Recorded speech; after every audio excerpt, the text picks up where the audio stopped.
இயேசுநாதா வாரும் இயேசுநாதா எந்தன் இதயம் தேடிடும் அன்பே நீ வாரும் இயேசுநாதா வாரும் இறைவனே வாரும் இறைவனே எந்தன் இதயம் தேடிடும் அன்பே நீ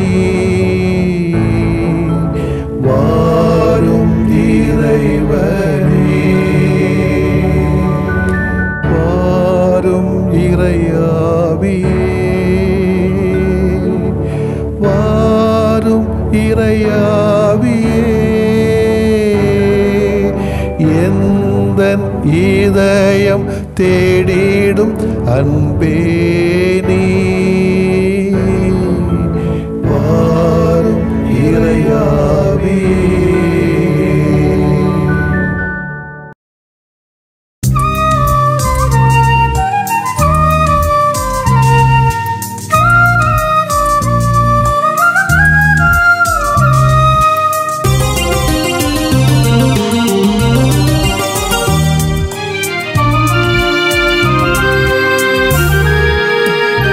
கண்கள் பார்க்கின்றன செவிகள் கேட்கின்றன என் இதயம் கனிகின்றதே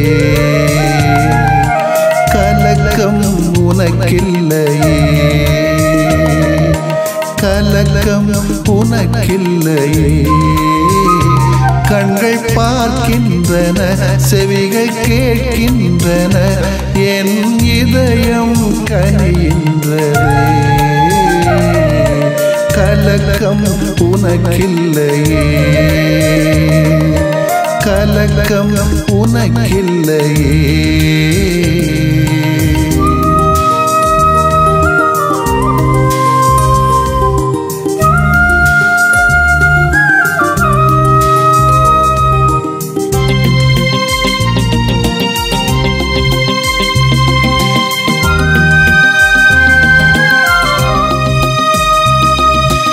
என்னை நீ புகலிடமாக்குவாய் உள்ளமதில் உறைவிடமாக்குவாய் என்னை நீ புகலிடமாக்குவாய் உள்ளமதில் உறைவிடமாக்குவாய் தீமைகள் உனை என்றும் தீண்டாது தீமைகள் உனை என்றும் தீண்டாது என்றும் உன்னை தாங்கும் இறைவன் நானே என்றும் உன்னை தாங்கும் இறைவன் நானே கண்கள் பார்க்கின்றன செவிகள் கேட்கின்றன என் இதயம் கனிகின்றதே கலக்கம் உனக்கில்லையே கலக்கம் உனக்கில்லையே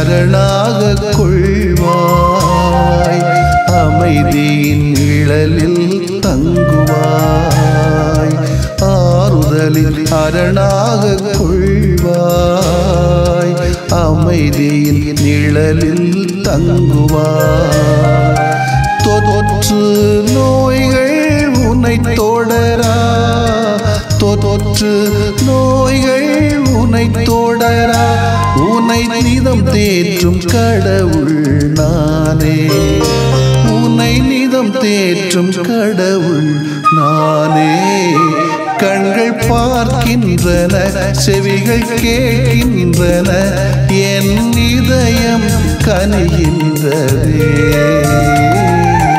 கலக்கம் உனக்கில்லையே,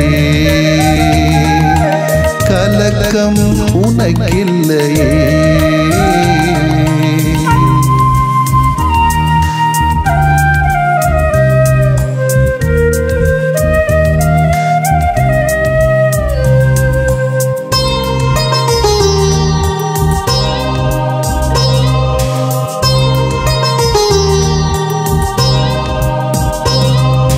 மன்றாடும் உனக்கு பதிலளிப்பேன், மீட்பின் பரிசாய் உனக்களிப்பேன்.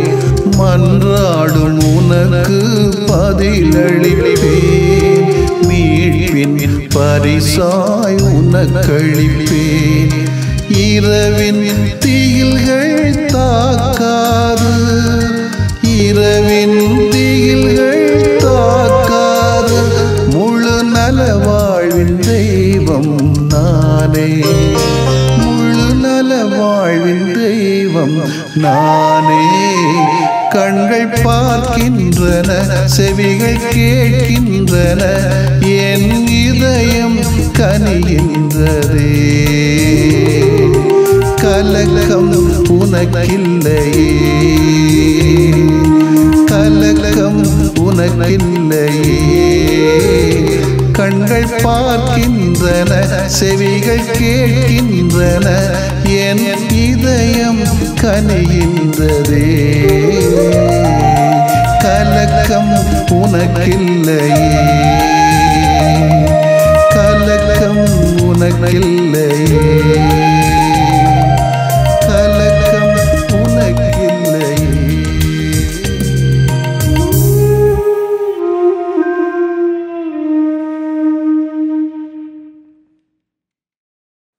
லூக்கா நற்செய்தி அலகு 18 இறை சொற்றொடர்கள் 1 முதல் 8 வரை. அக்காலத்தில் மனந்தளராமல் எப்பொழுதும் இறைவனிடம் மன்றாட வேண்டும் என்பதற்கு இயேசு ஒரு உவமை சொன்னார். ஒரு நகரில் நடுவர் ஒருவர் இருந்தார். அவர் கடவுளுக்கு அஞ்சி நடப்பதில்லை, மக்களையும் மதிப்பதில்லை. அந்நகரில் கைம்பெண் ஒருவரும் இருந்தார். அவர் நடுவரிடம் போய், என் எதிரியை தண்டித்து எனக்கு நீதி வழங்கும் என்று கேட்டுக்கொண்டே இருந்தார். நடுவரோ நெடுங்காலமாய் எதுவும் செய்ய விரும்பவில்லை. பின்பு அவர், நான் கடவுளுக்கு அஞ்சுவதில்லை, மக்களை மதிப்பதில்லை, என்றாலும் இது கைம்பெண் எனக்கு தொல்லை கொடுத்து கொண்டிருப்பதால் நான் இவருக்கு நீதி வழங்குவேன், இல்லையானால் இவர் என் உயிரை வாங்கி கொண்டே இருப்பார் என்று தமக்குள்ளே சொல்லிக் கொண்டார். பின் ஆண்டவர் அவர்களிடம், நேர்மையற்ற நடுவரை இப்படி சொன்னார் என்றால், தாம் தேர்ந்து கொண்டவர்கள் அல்லும் பகலும் நம்மை நோக்கி கூக்குரலிடும் போது கடவுள் அவர்களுக்கு நீதி வழங்காமல் இருப்பாரா? அவர்களுக்கு துணை செய்ய காலம் தாழ்த்துவாரா? விரைவில் அவர்களுக்கு நீதி வழங்குவார் என நான் உங்களுக்கு சொல்லுகிறேன். ஆயினும் மானிட மகன் வரும்போது மண்ணுலகில் நம்பிக்கையை காண்பாரோ என்றார். ஆண்டவரின் அருள்வாக்கு. இறைவா உமக்கு நன்றி. கிறிஸ்து இயேசுவிலே பிரியமுள்ளவர்களே, 2 அடிப்படையான பண்புகள் இறை வேண்டலில் இருக்க வேண்டியதை பற்றி ஆண்டவர் இயேசு சொல்கிறார். ஒன்று இடைவிடாது ஜெபிப்பது, இன்னும் ஒன்று அதை நம்பிக்கையோடு நிறைவேற்றுவது. நம்ம ஜெபிக்கக்கூடிய நேரங்களில் இந்த பண்புகள் இருக்குதான்னு மட்டும் நம்ம ஆராய்ந்து பார்த்து கொள்வோம். குடும்பத்தில் நிறைய பிள்ளைங்க இருப்பாங்க. இப்போதானே 1-2 பெற்று போட்டிருக்கிறோம். முன்னாலையெல்லாம் நிறைய பிள்ளைங்க இருப்பாங்க. எல்லோரையும் பெற்றோர்கள் அன்பு செய்வார்கள், அன்பு செய்யணும். அங்கே என்ன நடக்கும்னா, சில சமயங்களில் அந்த குடும்பங்கள் 5 பிள்ளைங்க 6 பிள்ளைங்க இருக்காங்கன்னா, ஏதாவது ஒரு நபர் அல்ல 2 நபர் நலிவுற்ற நிலையில் இருந்தால் அந்த பெற்றோரின் கரிசனையும் கவனமும் அன்பும் பாதுகாப்பும் அந்த பிள்ளைகிட்ட தான் போகும். ஒருவேளை அண்ணமாரோ அக்காமாரோ ஆரோக்கியமாக இருந்தார்கள் சொன்னால் அவர்களது கரிசனையும் இந்த நலிவுற்ற பிள்ளைகள் பக்கம்தான் இருக்கும். சில சமயங்களில் இந்த ஆரோக்கியமாக இருக்கிறவர்கள் கூட கொஞ்சம் பொறாமை கூட படலாம். பெற்றோர்களிடத்திலே கோபம் படக்கூடிய அளவுக்கு குடும்பத்திலே பெற்றோருடைய கவனம் அல்லது அன்பு இந்த நலிவுற்ற குழந்தைகள் மீது இருக்கும். அது தவறல்ல, இதுதான் பெற்றோருடைய பண்பு. இதே போலத்தான் பெற்றோர்கள் குடும்பத்தில் உள்ள பிள்ளைகளுக்கு என்ன தேவை என்பதை அவர்களை அறிந்து கொள்வார்கள், தெரிந்து கொள்வார்கள், புரிந்து கொள்வார்கள். இந்த குழந்தைக்கு இந்த நேரத்தில் என்ன தேவை. இப்போ உதாரணத்துக்கு குழந்தைக்கு 18 வயசு ஆகுது, அல்லது பையனுக்கு 25 வயசு ஆகுது, கல்யாணம் கட்டக்கூடிய வயசு, கட்டி கொடுக்கணும். ஆனால் இது பெற்றோருக்கு தெரியாமல் இருக்குமா? தெரியும். அதே வேளையில் பையனோ பிள்ளையோ கல்யாணத்தை பற்றி பேசுகிறாங்களான்னு எதிர்பார்ப்பாங்க. கட்டாயப்படுத்தி கட்ட வைக்கக்கூடாது இல்லையா? அதனால் எதிர்பார்ப்பாங்க. சில பிள்ளைங்க 18 வயசுலேயே கேட்பாங்க, எனக்கு கல்யாணத்தை யோசிங்கன்னு கூட கேட்கலாம். ஆனால் பெற்றோர்கள் விட மாட்டாங்க. அந்த வயசு வந்த பிறகு தான் பார்த்துக்கோன்னு சொல்லிட்டு அப்படியும் இருக்குது, இப்படியும் இருக்குது. அதில் புரிந்து கொள்ள வேண்டியது என்னவென்று சொன்னால், விடாமுயற்சியோடு கேட்பது மட்டுமல்ல, பெற்றோர்கள் தருவார்கள் என்ற நம்பிக்கையோடு கேட்பது. பெற்றோர்களும் எது பிள்ளைகளுக்கு எப்பொழுது தேவையோ அதை அப்பொழுது கொடுக்கவும் செய்வார்கள். சில சமயங்களில் தவறி போகலாம். அன்புக்குரியவர்களை ஏன் சொல்றேன்னா, இதுதான் கடவுளுடைய பண்பாகவும் பிள்ளைகளாகிய நம்முடைய பண்பாகவும் இந்த இறை வேண்டலிலே இருக்க வேண்டும் என்று நான் நினைக்கிறேன். நேர்மையற்ற நடுவரும் கைம்பெண்ணும் பற்றியதான ஒரு ஓமையை தான் நான் வாசிக்க கேட்டோம். அந்த கைம்பெண் யாரு, அந்த நடுவர் யார் என்று நமக்கு பைபிள்ல தெளிவாக தான் சொல்லி தருது. கடவுள் யார்? எல்லாரையும் படைத்தவர் என்று சொன்னால் எல்லோரையும் அன்பு செய்கிறவர், எல்லாரையும் நேசிக்கிறவர், இரக்கம் காட்டுகிறவர், மன்னிக்கிறவர், அரவணைக்கிறவர், பாதுகாக்கிறவர். இதுல எந்த மாற்று கருத்தும் கிடையாது. ஆனால் இந்த பிள்ளைகள்ல, படைக்கப்பட்ட பிள்ளைகள்ல நலிவுற்ற குழந்தைகள் பிள்ளைங்க உண்டுன்னா அவங்கள சிறப்பாக கவனிக்கிறது கடவுளுடைய கருணை. முகமல்ல, அவருடைய பண்பே கருணை தான். ஏழைகள், நோயாளிகள், குழந்தைகள், பெண்கள், முதியவர்கள் என்று யாரெல்லாம் சமுதாயத்திலே இவர்கள் நலிவுற்று நிலையில் வைக்கிறார்களோ அவர்களை கடவுள் அதிகமாக நேசிக்கிறார். அவர்களுக்கான இறைவேண்டல்கள் அதிகமாக கேட்கவும் படும். இது கடவுளாக செய்வது ஒன்று, இன்னும் ஒன்று இவர்கள் கேட்பது இன்னும் ஒன்று. அதை நம்பிக்கையோடு கேட்பது, விடாமுயற்சியோடும் கேட்பது. இதைத்தான் இன்றைய இறை வார்த்தைகளை மிக தெளிவாகவே நமக்கு சொல்லப்படுகிறது. கடவுள் தாம் தேர்ந்து கொண்டவர்கள் அல்லும் பகலும் நம்மை நோக்கி குக்கரில் போடு கடவுள் அவர்களுக்கு நீதி வழங்காமல் இருப்பாரா? துணை செய்ய காலம் தாழ்த்துவாரா? லூக்கா 18:7 சொல்லுகிறதே. இறைவன் தேர்ந்து கொண்டவர்கள் யார் யார் என்பதை தெரிய வருகிறோம். அதான் ஏழைகள், சிறியோர், பின்தங்கியோர், யாருமற்றோர், வஞ்சிக்கப்பட்டோர், பாவிகள், கடவுளை சார்ந்திருப்போர், இவர்கள் இறைவனால் தேர்ந்து கொள்ளப்பட்ட மக்கள். இவர்கள் தங்கள் இறைவனை நோக்கி குரல் எழுப்பும் போதெல்லாம் அந்த இறைவன் அவர்கள் குரலுக்கு குரல் கொடுப்பார். முகவரி இல்லாதவர்களுக்கு முகவரியாக விளங்குவார், முகமில்லாதவர்களுக்கு முகமாக விளங்குவார், நீதி வழங்குவார், துணை செய்வார், பாதுகாப்பார். நீ என்ன செய்து விட்டாய்? உன் சகோதரின் இரத்தத்தின் குரல் மண்ணிலிருந்து என்னை நோக்கி கதறிக் கொண்டிருக்கிறது. ஆபேலின் சிந்திய இரத்தத்தின் கூக்குரலுக்கு ஆண்டவருடைய பதில் அது. தொடக்க நூல் 4:10 சொல்லப்படுகிறது. எகிப்தில் என் மக்கள் படும் துன்பத்தை என் கண்களால் கண்டேன், அவர்கள் எழுப்பும் குரலையும் கேட்டேன். ஆம், அவர்கள் துயரங்களை நான் அறிவேன். விடுதலை பயணம் 3:7. இஸ்ரேல் மக்களின் கூக்குரலுக்கு இறைவனின் பதில். நீ கூக்குரலிடுவாய், அவர் இதோ நான் என மறுமொழி தருவார். ஏசாயா 58:9 சொல்கிறது. நீ இறைவேண்டல் செய்கின்ற பொழுது செவிசாய்க்காமல் பாராமுகமாய் இருப்பவர் அல்ல. கடவுளுக்கு மனிதனுக்கு பயப்படாத மனிதனை நீதி வழங்கும் போது காருண்ய தேவன் கருணை காட்டாதிருப்பாரோ? கலங்காதே மகனே, மகளே. ஆமேன். மன்றாடுவோமாக. புகழ்ச்சிக்கு உரியவரான ஆண்டவரே, எங்கள் வாழ்வின் ஒவ்வொரு நாளும் ஒவ்வொரு நொடியும் உமது பேரன்பை, இரக்கத்தை, கருணையை நாங்கள் அனுபவிக்கின்றோம். அதற்காக நன்றி செலுத்துகிறோம். உம்மை புகழ புகழ உமது மாட்சிமை உயர்வதில்லை, மாறாக எங்களது மீட்பும் மகிழ்ச்சியும் ஆட்சியும் அதிகரிக்கிறது. எனவே எந்நேரமும் உம்மை போற்றுகின்ற அருளை எங்களுக்கு தாரும் இறைவா. நம்பிக்கையோடு விடாமுயற்சியோடு உம்மை அணுகி வந்து உமது திருவுளத்திற்கு ஏற்ப வாழ்ந்திட எங்களுக்கு அருள் தாரும் ஆண்டவரே. ஆமேன்.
நம்பிக்கை நலம் தருமே, நம்பிக்கை நலம் தருமே, இறை நம்பிக்கை நலம் தருமே.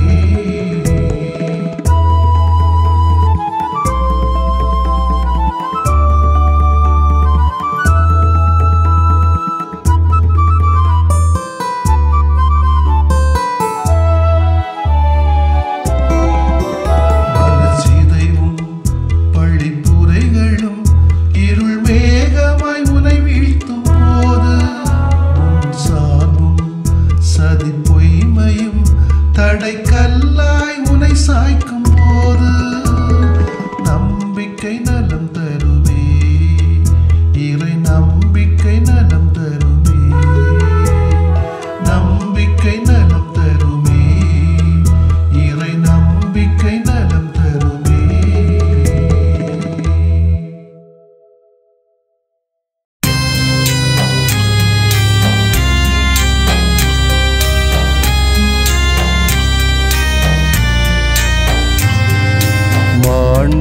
மாண்புயரிவருள் அடையாளத்தை தாழ்ந்து பணிந்து ஆராதிப்போம். பழைய நியம முறைகள் அனைத்தும் இனி மறைந்து முடிவு பெறுக. புதிய நியம முறைகள் வருக. புலன்களாலே மனிதன் இதனை அறிய இயலா. குறைகள் நீக்க நம்பிக்கையின் உதவி பெறுக.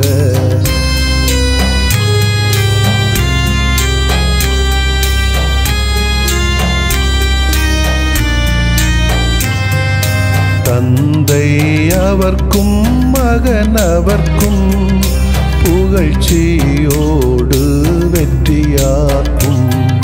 மீட்பின் பெருமை மாட்சிமையோடு வலிமை வாழ்த்து யாவுமாக.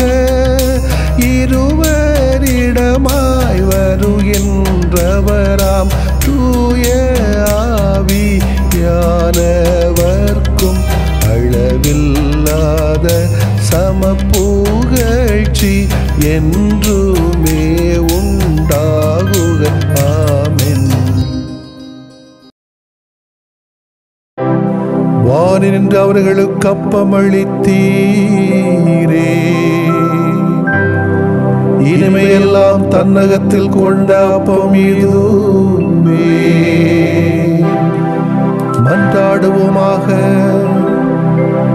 இறைவா, இந்த வியப்புக்குரிய அருளடையாளத்திலே உம்முடைய பாடுகளின் நினைவை எங்களுக்கு விட்டு சென்றீ. உமது திருவுடல் திரு ரத்தமாகியவற்றின் தூய மறைபொருளை வணங்கும் நாங்கள்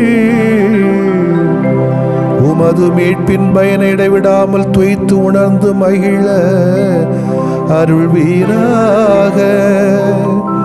தந்தையாகிய இறைவனோடு தூய ஆவியாரை ஒன்றிப்பில் இறைவனாய் என்றென்றும் வாழ்ந்து ஆட்சி செய்கின்ற உம்மை மன்றாடுகின்றோ. ஆமென்.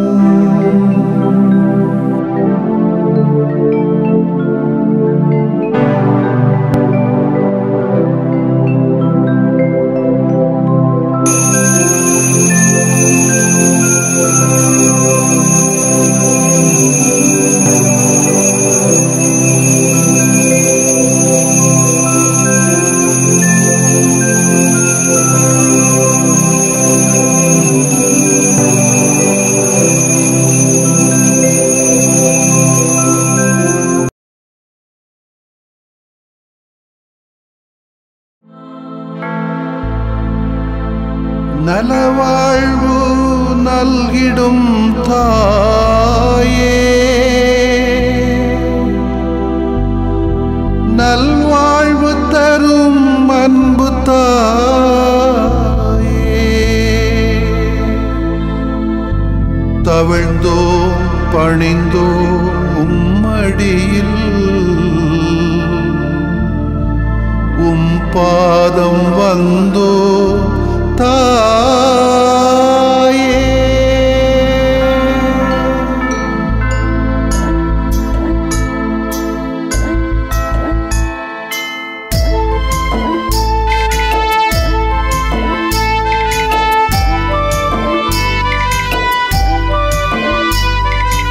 ஏலேலோ ஏலேலோ ஏலேலோ ஏலேலோ ஏலேலோ ஏலேலோ ஏலேலோ லா லா லா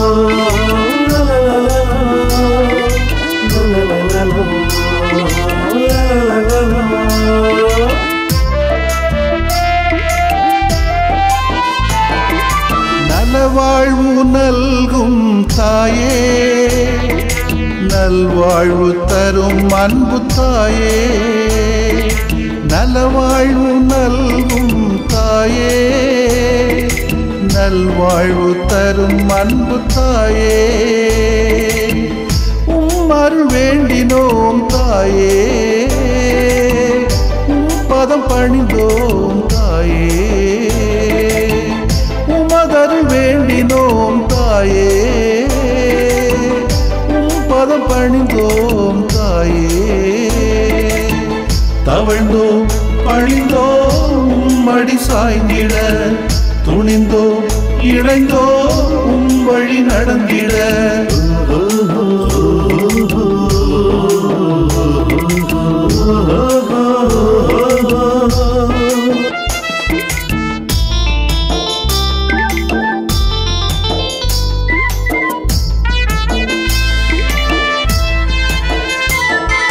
பரந்துபட்ட மக்களை ஒன்று சேர்த்தாயே, பாச பயிர்வில் வாழ்ந்திட எமை அழைத்தாயே.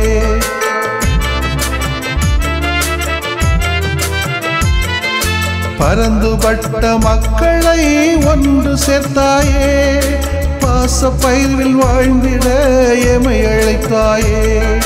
பங்கேற்கும் பங்களிக்கும் அடித்தளமாக, பங்கேற்கும் பங்களிக்கும் அடித்தளமாக எம் பாமரரை வழிநடத்தும் நேசத்தாயே. எம் பாமரரை வழிநடத்தும் நேசத்தாயே. தவழ்ந்தோம் பழிந்தோம் மடி சாய்ந்திட, துணிந்தோம் இணைந்தோம் வழி நடந்திட. நலவாழ்வு நல்கும் தாயே, நல்வாழ்வு தரும் அன்பு தாயே.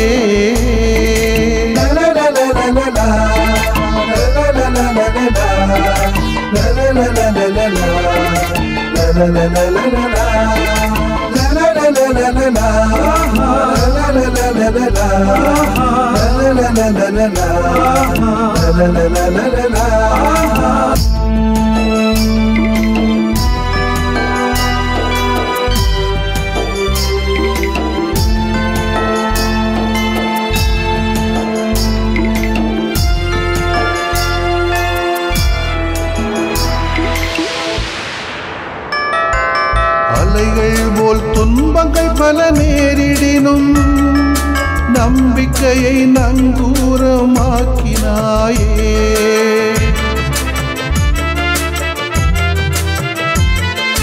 அலைகள் போல் துன்பங்கள் பல நேரிடினும் நம்பிக்கையை நங்கூரமாக்கினாயே.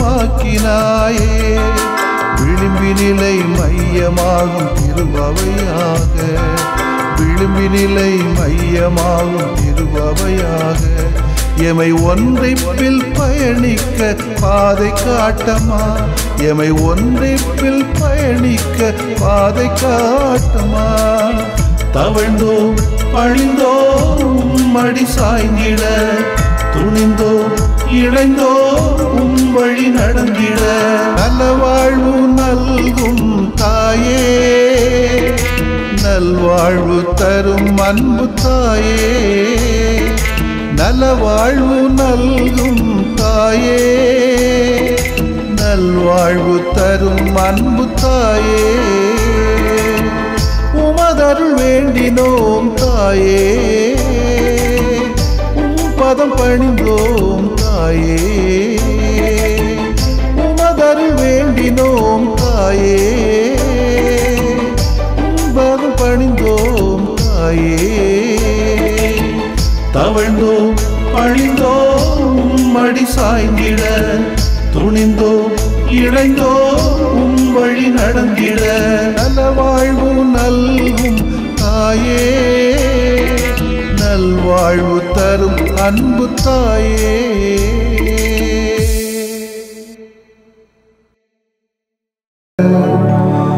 தூய இறை நன்மைக்கு